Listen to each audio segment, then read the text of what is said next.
McDermott, and today my guest is Cheryl Plouffe from Cashin from podcast. Sorry, can you, Cheryl? Let me start again. Can you say the name of your podcast? Because I No changed my worries. tab. No worries. I am the host of the Cash In on Camera podcast, and I have a program called Scalable Business Accelerator. I'm so excited to be here with you, Alastair. Awesome, and I'm delighted to be here with a veteran podcaster and live streamer, and clearly I'm a rookie. No, not at So all. It's all we're good. here today, and we thought it would be fun to go live. We were going to record this, but we thought it'd be fun to go live and talk about some really interesting aspects. I think of thinking about how people like experts, coaches, consultants can use content, particularly video, and the angle that we were taking on this. I think that we both agree that for those kinds of businesses, typically getting sponsorship is not the best way to maximize your revenue, right? It's a way to get revenue in the long term, but it's not the way to maximize it, and certainly not the way to maximize it in the short and medium term. And that's what we'll dig in on in this episode, because I think it's really important to educate coaches, consultants, people who are in the knowledge industry, but really how to break down the math. Really just get out a calculator. In fact, I would even encourage you to do that while we're doing this episode. Like, get your phone and get the calculator out and start crunching some numbers with us, because I think you'll be surprised to see how this shakes down, especially if you've been thinking about it in the traditional sense of, I got to get an advertiser for my podcast, I need a sponsor for my podcast. That in and of itself is not the answer or solution to get you to the goal that you've probably set for yourself, which is in the multiple six figures or seven figures of revenue. Yeah, absolutely. And I think that one of the things about podcasting, like I told you before, before we went live, I didn't make any money from my podcast for quite a long time. I can't remember. It was definitely over 6 months. It could have been a year. I can't remember the exact numbers. But then I made a five-figure sale based off of the podcast, and that immediately covered all of my costs up until that point. So the podcast was then paid for and then some. So I think that people, if you have an offering, and I think that's what's key for me, and that's why I was really interested to talk to you about this.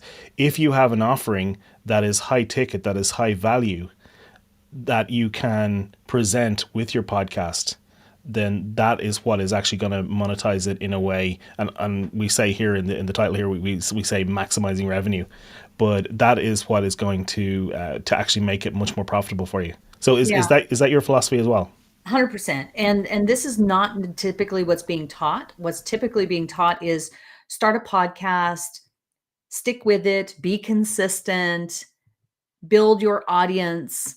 But the truth is that building an audience takes time. It can take a year, it can take 2 years, 3 years, or more to build a substantial enough audience in order to prove that you're getting the downloads and the numbers necessary to prove to an advertiser that it's worth it for them to sponsor your show.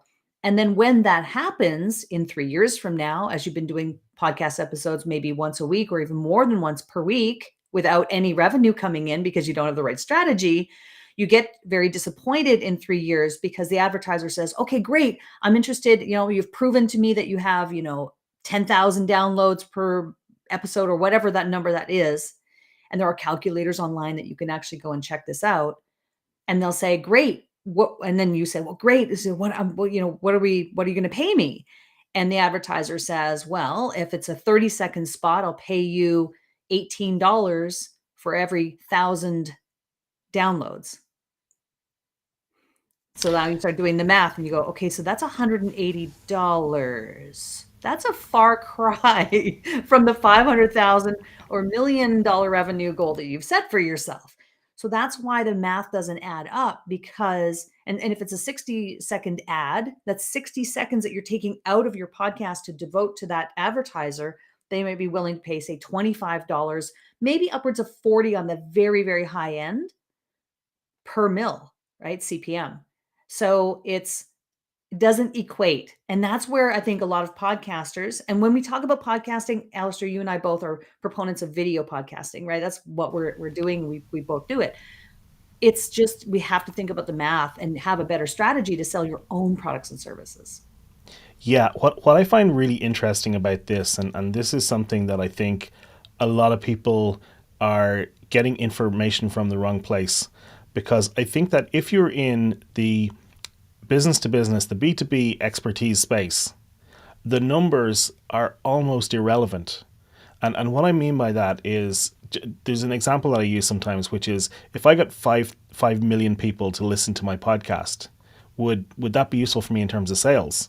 And if I got 5 people to listen to the podcast instead, how would that be? And what if those 5 million people were all French teenagers? Well, I don't have anything for sale to French teenagers. And I have Right. nothing against French teenagers. I just don't have anything that would be useful for them. But if those 5 people were all business leaders, experts, consultants, business owners, then I could have 4 sales or 5 sales from those 5 listeners. And that's what I think is really interesting in the B2B expertise kind of professional services space. The numbers are so wildly different from how people think about it in the business to consumer space, in the B2C space. And so you will see a lot of stuff online that is B2C oriented because that's a much, in terms of numbers, that's a much bigger market. And so you see people talking about that, and it just doesn't work the same. Like, you probably will have less, if you have a consumer oriented podcast, you're probably going to have a lot more listeners than if you've got a business oriented podcast. That's just the facts of it. And so I think that you have to approach it differently. That's just how I think about that. Do you think about that in the same way? Yeah, I think it's a great point that, you have to understand what kind of business that you're in. If you're in B2C, it's a different strategy. We happen to work in the B2B space. And so in a business to business space, you're right. The numbers, you have to think about it differently. That we have the audience slash listeners of the podcast. And it's not to say that creating a podcast that you don't create valuable content and put wonderful things out in front of the audience and the listeners. You do. You're going to still create quality content, put your thoughts out into the world and edify your guests. But this is an interview podcast model that we're talking about. So if you really divide that up and you think about, okay, great, listeners, audience, that's not the focus, though, from a monetization perspective in the strategy that we're talking about today in maximizing revenue. It's about the guest. So with that, to your point, Alistair, you really have the control over who do you invite as a guest on your show.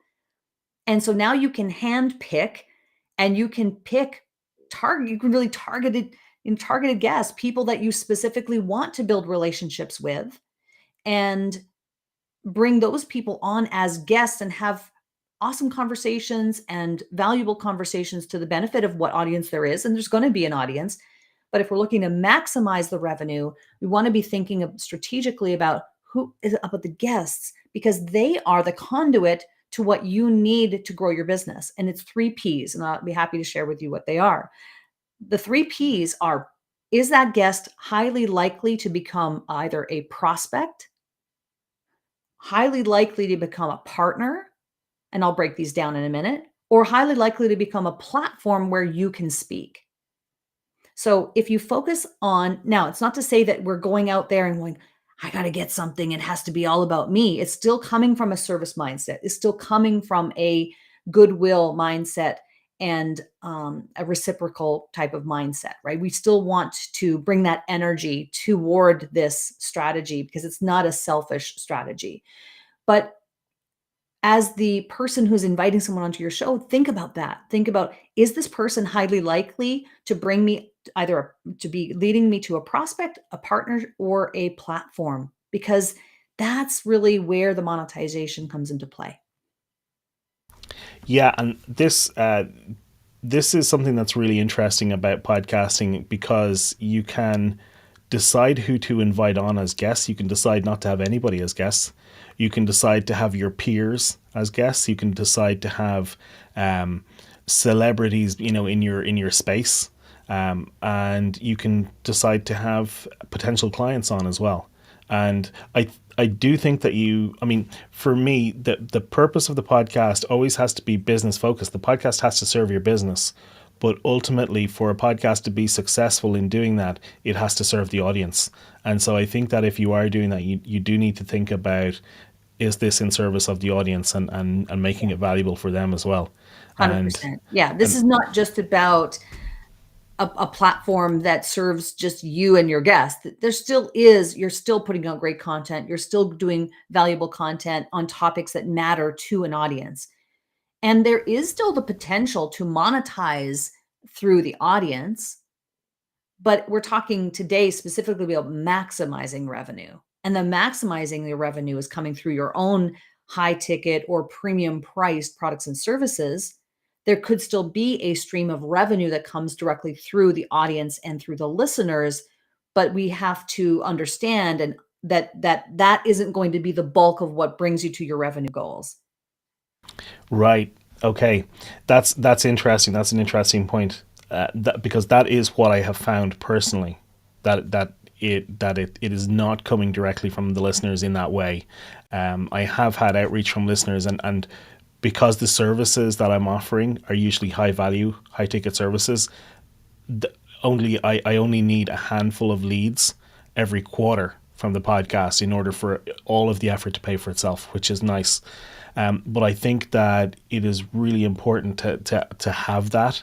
And what you're talking about here is you're talking about if you don't already have a large audience, how can you make it work for you anyway? So I And think that's interesting. Yeah. And Alistair, I mean, and that is the reality of people who are starting a podcast. They don't have an audience yet. Yeah. So that's what I meant by saying that in the short and medium term, it can be really challenging for a newer podcaster to get an advertiser. You have no audience. You can't get an advertiser because they're only advertising because you can prove that you have an audience. So it's a chicken and egg situation. So in the Yeah. short and medium term, and frankly, for the entire term of your podcast, think about the strategy of maximizing your revenue through your own products and services. So if you have, and I'm a big proponent of leveraged programs. So if you have a Right. leveraged program ranging anywhere from, say, 3 on the low end, 3K to 10K, and then you start getting into high ticket products and services, 25K or even 100K.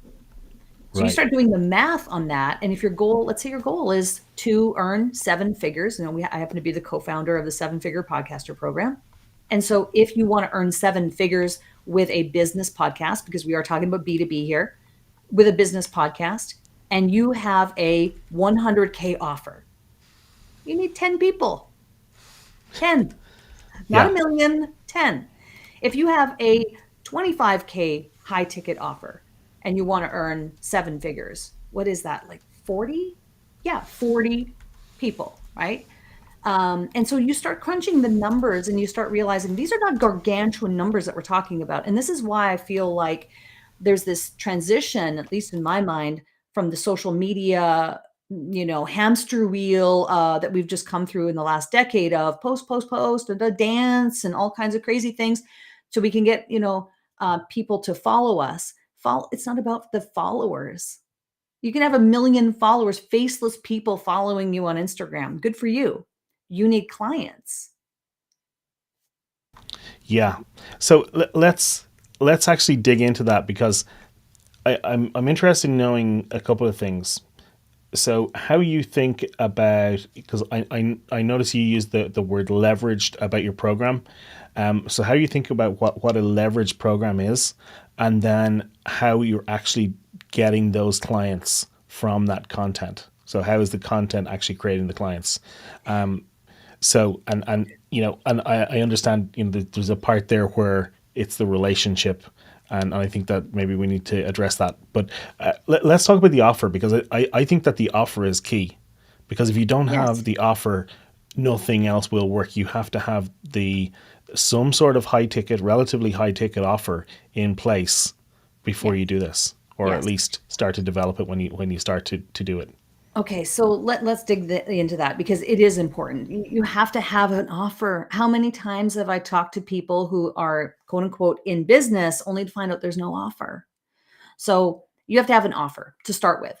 Ideally, though, you need a higher ticket offer. You need either a high ticket offer of 25K plus, or at least a premium priced leveraged offer between 3 and 10K. At least have that, And so let's just use the lower end of this for the sake of argument. A 3K leveraged program, not a course, a program. So in my mind, what that means is that it might have a course component to it. It might have tutorials that are self-study tutorials that may be part of the program, but the program is not just, hey, buy my thing and good luck to you and self-study. I just have never seen people get success with that because they're typically lower priced. People don't value them as much as they do when they've invested something a little bit higher in themselves. They're more committed to completing it if they've invested more. And aside from that, self-study is not the game. It's about actual transformation. And so what does it require? Actual transformation might require some tutorials that they have to go through, but it requires skill building, you know? It also requires accountability. It also requires mentorship. And so when you bake those things into your leveraged offer, where you can do, let's say, a group format of coaching as part of a leveraged offer, you can still do one-to-one. You can still do one-to-one coaching in a group environment.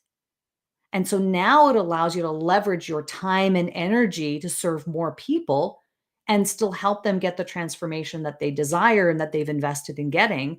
And I'm a big believer in return on investment. Like, you want to get a return on investment. This isn't just about educating yourself. Education, information is a commodity. We can get that anywhere. It's really about the mentorship and the accountability and the skill building that actually helps people transform. So whether your program is priced at 3K or 10K, there's that range that I think everyone should have something in that range. And then we start talking about higher ticket, which we can get to in a little bit. Where I'm talking about 25K. Those things tend to be more, there might be some done for you services within that realm, the 25K and the 100K, especially. A lot of that will be done for you type services. Yeah, and people listening to this. So first off, I think that everybody listening to this or watching this is already in the mindset that you need to raise your prices for yourself, but also because your clients are going. People, first of all, you'd be working with better quality clients, and people who pay more inevitably are far better to work with than people who pay less. That's just the way it works. Yeah. But it changes so many different things about your business once you start to charge more, and you can reduce. You work with less people, which means you've got more time. They're more committed to what they're doing, which means they're more likely to be successful. And the other thing is, if you make a big transformation for somebody, so let's say you 2x or 5x what they are already doing, then if they're starting off from a bigger position, then you're actually having more impact. If somebody has a $10,000 business and you 5x it, now they've got $50,000. If they've got $1 million business, now they've got $5 million. So you are providing more value. So increasing your prices gives you more time, lets you work with better clients, and means that you're actually able to provide more value because they're more bought in, and you're not under time pressure or in that kind of scarcity mindset. So I think it's really important. I know I'm harping on about the increase your prices thing, but I think that almost everybody listening to this or watching this can probably double their prices, and it will have a positive impact on what you're doing. So I think that's really crucial. The other thing is what the whatever that transformation is has to actually be valuable. You have to actually be solving a real problem that is valuable for people that they're willing to pay. I think Perry Marshall calls it the bleeding neck. You have to. It's a nice image, but you have to find clients who have a bleeding neck, who have a problem that they really care about getting it solved. And I brought into my sales process. I don't know where I got this from. I got this from somebody where I would ask, is this an urgent problem? Can we put it off? And inevitably, if they said, no, it's not urgent, we could leave it for 6 months, then you probably don't want to work with that client, because it's not like you want the ones who are totally motivated, because they're the ones who are going to actually get the value from whatever you're doing. So, Yes. yeah. So can you dig a bit more into that leverage program? Because I'd like to get into the nuts and bolts of what that actually looks like. Maybe could you give maybe an example of what that would look like and how you would build it out or think about it? Sure. I mean, I'll give you a real life example. So right now I'm teaching a thing called the YouTube Masterclass. And so I have students of my Scalable Business Accelerator who are also taking YouTube Masterclass. And I've also sold it as a separate leveraged program to other people outside of my mentorship program who might be just interested in YouTube itself. So this YouTube Masterclass is a 4-part framework, and that's one of the tenets I believe of having a leveraged offer of this nature is that you want to have a method. There has to be a framework or a method to base this on, a skeleton, if you will.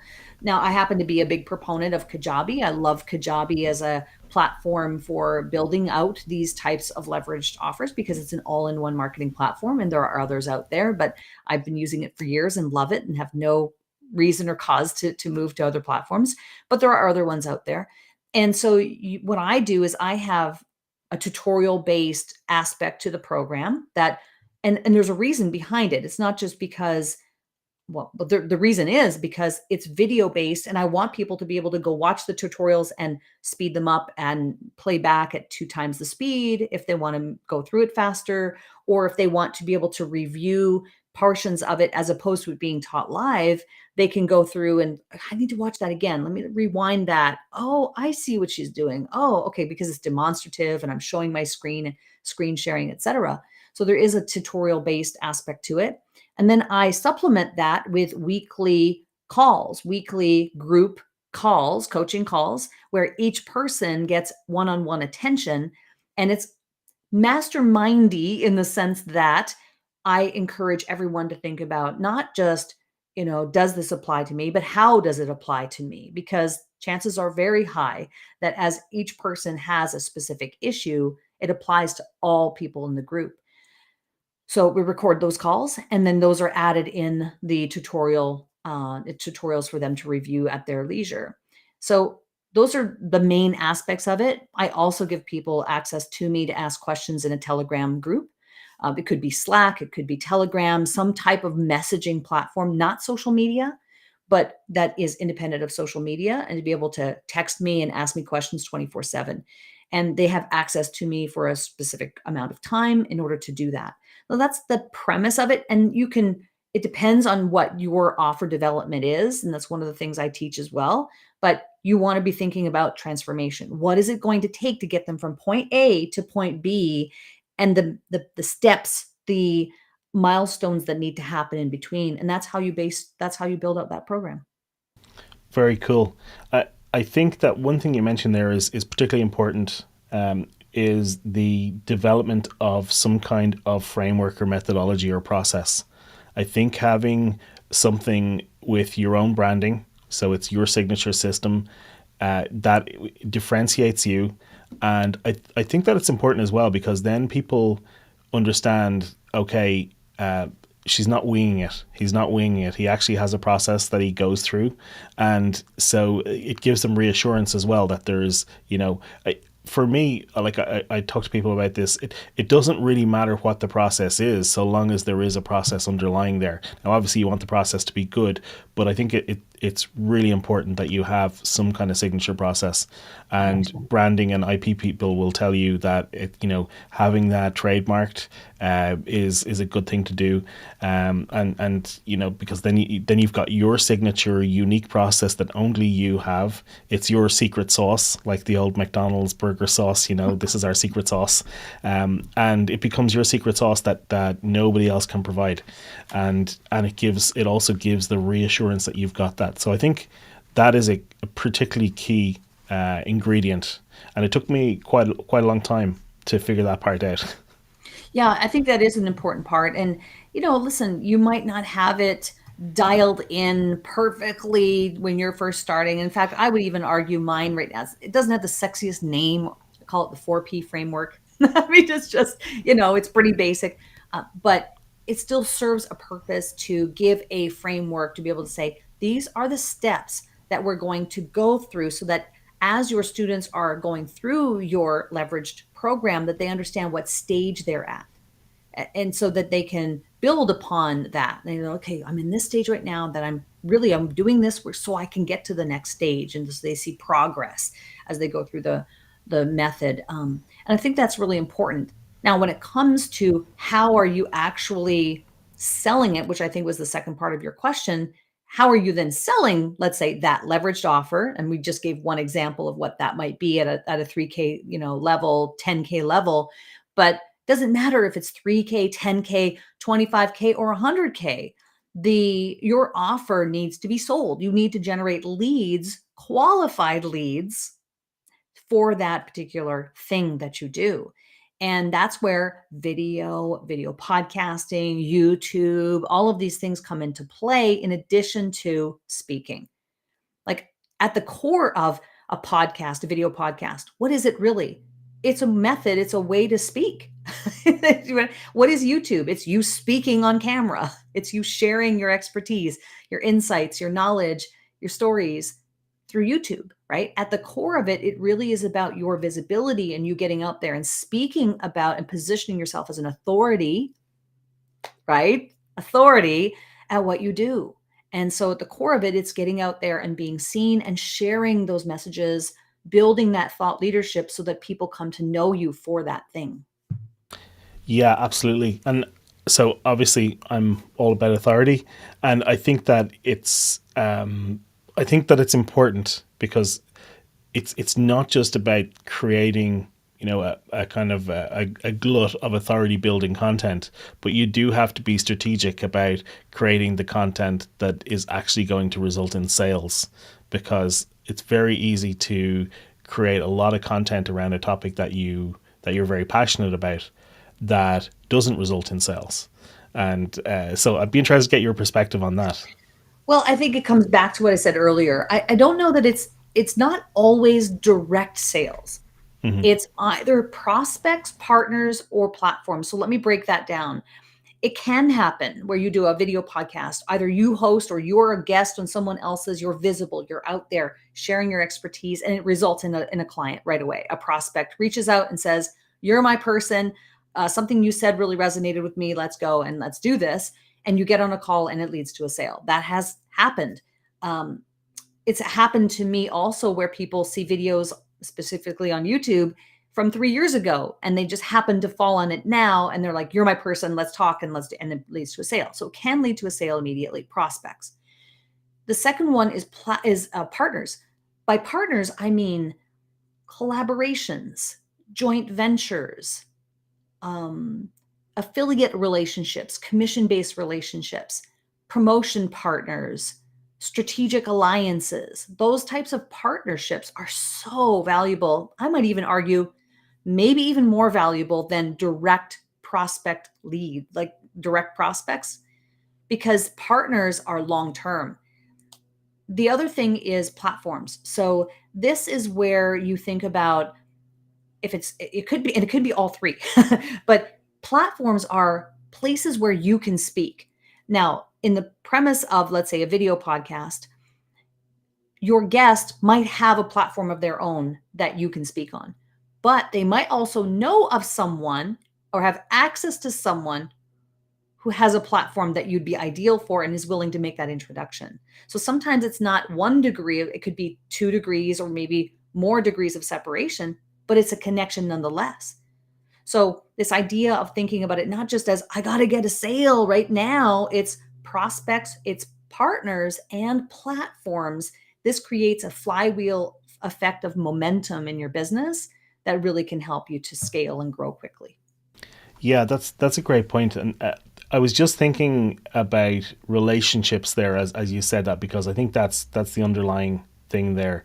And relationships, like podcasting is incredible for building relationships, and that's the thing that underpins whether you're bringing on a potential client, or you're bringing on a celebrity in your field, or you're bringing on a peer. You're developing a relationship with somebody in a way because you get to talk to them for an hour, or whatever length of time it is, and that means you get to know somebody new, and you get to explore, is there an opportunity there for like a strategic partnership like you're talking about. So that is really crucial, and that's something that I left out when I was talking about content, creating content strategically. And I think that you can, but I think that it's really important as well to talk about the relationship that is actually getting created here. And like we got to know each other before we got on here, because we had a chat in the green room, and I'm sure that you got to know a bit about me and the way that I work by just seeing when I did a screen share and you saw some of the behind the scenes, you know what tools I use. All of those little bits and pieces go into the fact that you also use the same service as me for the live broadcast restream. We connected over that. All of those seemingly minute details are actually things that help to build a relationship. I know I'm getting a bit meta here, but I think that those things then feed into, well, let's have a chat later and see, is there an opportunity to work together in terms of one of these strategic partnerships? And I'm sure that we will have that conversation at some point. Yeah. But I think that is really key. And I do think that the content that we create, I think we have to get a bit more strategic about the way that we're approaching it. But I also think that what the point that you're making here about the relationships in terms of prospects, partners, and platforms, I think that's really crucial as well. Is there a fourth P that I'm missing, by the way? Prospect, partner, platform? Well, I mean, I think at the end of the day, what does that all lead to? Profits. Right. To continue Awesome. the analysis, to Yeah. continue the piece. I think it really is about profits. Yeah. And why? Okay, profits, because profits allows you to do your best work. It gives you the freedom to be able to do what you probably have felt is your calling. And that's why you got into coaching, or why you got into consulting, or why you got into mentorship and got into this space, is because you feel likely a calling within yourself to do this type of work. And is it a hobby or is it a business? You need profits if it's a business. And the benefit of that is now you can relax, right? You can be in a place where you can do your best work and not have all the stress hanging over you because you don't have profits. You can Mm-hmm. also be more philanthropic. You can give back to your community or to causes that are important to you. So I think it's really key and important. And to your point, Alastair, about the relationship building, the thing that I love about podcasting in particular, as opposed to, it's a little bit different than YouTube, but with podcasting, really what this is it is a relationship building machine. Because Mm-hmm. you and I we've just, we're 32 minutes into this episode. This is a high touch relationship building event that's happening right now because we're talking to each other. We've just spent 32 minutes or more in the green room talking to each other. That's a high touch activity that helps to build a relationship. Mm-hmm. Not to mention that if you have a podcast, let's say a pre-interview call of 15 minutes, this would be the second high touch point. And then if we have another call after this to say, hey, I would love to know more about your work. Let's dig in a little deeper. It's a third touch point. Touch points are what build relationships. Guess what? You're in a relationship. Mm-hmm. And so Yeah. people say, well, how do I meet new people? I think podcasting is one of the best ways you can do that. Yeah, I'm 100% with you on that. I wrote about this in the introduction to my book, which is called 33 Ways Not to Screw Up Your Business Podcast. And the reason that book came about is because I interviewed Anne Janzer on this podcast, and Anne is an author, and she said, "Hey, I should introduce you to my publisher, Melissa." And so I had Melissa Wilson come on the podcast and I interviewed her. And she said in the green room at the end, she said, "Hey, Alistair, you should write a book for me for my series, 33 Ways Not to Screw Up." And she said, so I said, "Well, what would that be about?" And she said, "Well, you know all about podcasting. Do you want to write one on about podcasting?" And so I now have a published book about business podcasting because of those relationships. And it wasn't just a one step, it was that two-step process of Anne saying, "Hey, I'll introduce you to Melissa," and and that all came about. And that would not, like, I never would have written that book That's without brilliant. having that relationship. Isn't that wonderful? I mean, that's a really great example of what this is. And I think that, Alistair, one of the things that's happening, I think, in social media and kind of in the more front-facing, front of the house, to use a hospitality term, front of the house online, is that we're only seeing the front of the house. We're Mm-hmm. only seeing business is happening in the back of the house. Yeah. Business is happening in the calls you don't see on Facebook. Business is happening on the calls that likely you and I are going to have after this front of the house event, which is our visible platform of this conversation. The business is happening in the back of the house, and people, coaches, consultants, experts are thinking that, oh, is it, they're trying to sell on social media. It's not social media. It's not selling media. It's social media. Be social, but have a strategy for what is your back of the house strategy, Yeah. because that's where the business is happening. Yeah, and for me, to circle back to what we're saying here, it's about when you are going in to create your content and create your show, whatever format and platform you choose for that, is that you do at least at least start to think about what is your leveraged offer, what is going to be some sort of highly profitable program that you can have as an offering, which will be it may not be something that you sell directly on the podcast, but it's something that you will be selling through the podcast, if that's a good way to put it. Right. In that back room, possibly, and in those relationships, to people who contact you and who subscribe and then subscribe to your email list and then reply to one of your autoresponders, and that's where you have those conversations with those people. But I think that if you go into it thinking, I'm going to start a business podcast and I'm going to grow a big audience and I'm going to get sponsored, I think that's the slow road, Yeah. and it could be a painful road. So And the yeah, reason, and it is a painful road. yeah, I talk to people all the time who started a business podcast, and then they had no strategy for how they were going to monetize it the way that we're talking about in the short and medium term. And they get frustrated because they're being consistent, because they've been told to be consistent. First of all, I think that their production methods are probably off kilter, and it's taking them way too long to be producing the episodes. So that's another sort of aspect of this, is the actual production and how it's coming to fruition.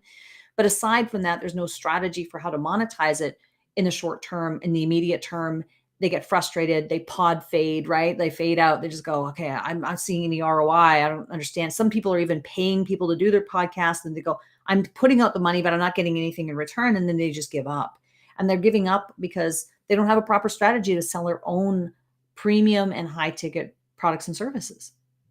yeah, and the what you're talking about there, like in the production phase, and I was just talking to I had a coaching call last night about this, which is actually going to be a podcast episode, and talk about repurposing there.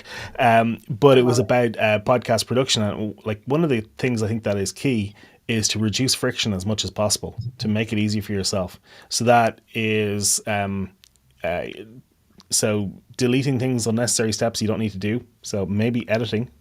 We're Yes, broadcasting live editing. here and recording Yes. that. So we are removing the editing step, and then delegating or automating everything possible. So 100%. Yeah. Zapier can do a lot of the publishing and production stuff for you, and like I have show notes automatically generated. This automatically gets leveled in terms of the sound leveling, and it gets put up onto Google Drive, and the show notes aren't automatically generated 100%, but we do use tools to help us generate those show notes, and even to brainstorm titles for this, because we wrote the title for this just before we went live. You did. And we use tools to do that, and Yeah. there's lots of these tools that you can use to make your life easier, and I think that you should, to take away that friction. I am a So huge fan of the editless podcast as much as yeah. possible. Listen, if you're doing a business podcast, you're doing it because you want to grow your business. You're not creating this because you want to become a professional editor. And there's a difference. Like if your business is not editing, then you ought not to be editing. You got to find ways to be efficient. 100%. Yeah. I just want to shout out to Cody Landry, who is watching on Facebook. Hey, Cody, thank you. He says great content, and he's sharing this to a few people, so he's Thanks, enjoying it. Cody. I know that we're tight on time, so I want to wrap up. I have some questions that I usually ask. The first question is, what would you say to somebody? What would be your number one tip to give to somebody who wants to build their authority? Know that you need the basics. You need to have the basics nailed down. So you have to know who you are, what you're a subject matter expert at, and who it is you're trying to attract. You'd be surprised how many people don't have those foundations set in place. Yeah, So I think that's really where it has to start, is just, it's really of a self-awareness. yeah, Who are you? How do you want to show up? Who do you want to be known as? What is your subject matter expertise? Can you eloquently and succinctly express that? And who is it you're trying to attract? Yeah, brilliant. Yeah, absolutely foundational and absolutely necessary. Uh, I do like to ask about books. Is there a business book or some other kind of resource that has been useful for you in your journey? There are so many. I have a lot of books. I like The One Thing. I like The One Thing by Jay Papasan and Gary Keller, I think it is. Cool. And I also, Alex Hormozy, big fan of him, David Fagan. It's just numerous different books that I'm a fan of. Yeah, I love that. and Most of the books I actually listen to books more than I actually physically read them, that are on my bookshelf. But there are so many. I love Dan Kennedy's work, just so many. cool. Is there a fiction book that you really like, or are you more into movies, TV? No, more into movies and TV. I'm a big Prince fan. So if you were Okay. to ask me my favorite movie, I'm going to tell you it's a Prince movie that got panned. Okay, it got panned. But I love it. It's called Under the Cherry Moon. If you're a Prince fan, then you get Yeah. it. If you're not, then you go, I don't understand Yeah. that. But yes, I'm a huge Prince fan. I've been since I was 12. And so music and movies Cool. is where it's at. Cheryl, where can people find you if they want to learn more? Yeah, if they go to cherylpluff.com, you'll be able to see a button to book a call with me. You'll see my signature card there. And typically I'm on that signature card. I mean, I keep, you can book a call with me, a quick win call to do some quick analysis of a cash injection for yourself and for your business over 20 minutes. There are some questions that you have to answer in order to qualify for that call, but it's a 20-minute call. It's a quick win call. You'll also find there resources, where I'm speaking next, if I'm going to be speaking on a summit or something of that nature. I put that all on my signature card, and that's linked up on all the social platforms at Cheryl Pluff as well. Awesome. And I will put all of those links in the show notes. Well, Cheryl, thank you so much for being with us today. I really appreciate it. I'm letting you out just after the top of the hour. Sorry for keeping you over. No But worries. This has it's been been great. fun. It's been great. Yeah. So thank you so much for coming on.